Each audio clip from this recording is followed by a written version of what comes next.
Untuk kau cukup.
Abdul nak taruh.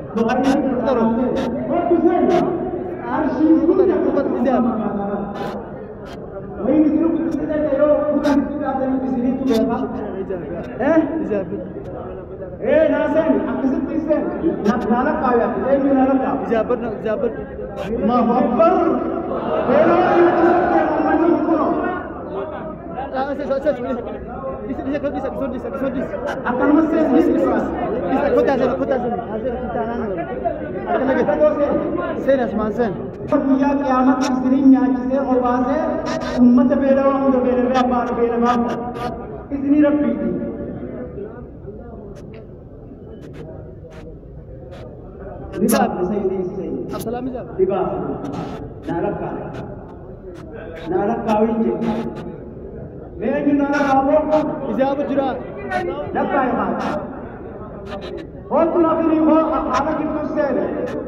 Nama Shanta Mitaka ya.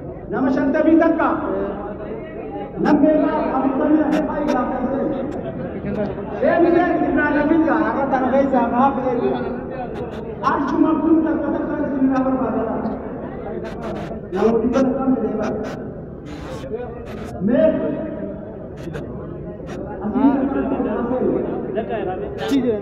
Abo, मैं मित्रों को बर्बाद Harapin askay sa bati tanay sa tiboda kasi ormo mega करना सबको बाकी ना आरु भाई ने क्या किया कि आमा लिखी जाते नाम में बताएं सागर तक नाम शादिया में अल्लाहु अकबर नाम शादिया में आगे हम ऐसे बढ़ा अभी ना Leka, nama mereka.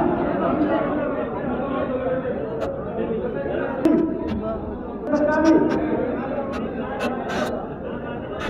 Ayah. Nama ibadah kami nam sebenarnya.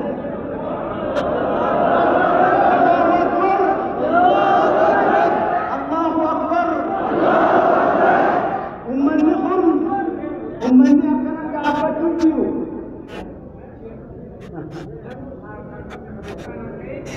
Tidak.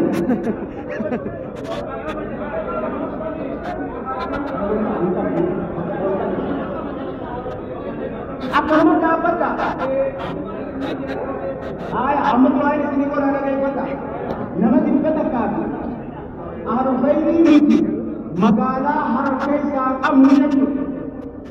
Ahlu khayrii ilaa hanga guyyaa qiyaamaa beelawaa nyaachisee qullaa uwwisee hadhee bote obaasee ilaa hanga guyyaa qiyaamaa biyya guutuu kana keessatti ahlu khayrii ilaa zaraalamii rabbi isin haa godhu. Ahlu khayrii ilaa hanga guyyaa qiyaamaa nyaachisee obaasee masjiida ijaaree madrasaa ijaaree ulamaa'ii cinaa dhaabbatee diin isaa bira dhaabbatu rabbi isin haa godhu. Isinis rabbi akkas isin haa godhu. Ahlu khayriin tun didii akkana dhaabbate tun rabbii aalamaa jecha isaa dhugoomsaniiti ummata nyaachisuudhaaf obaasuudhaaf masjiida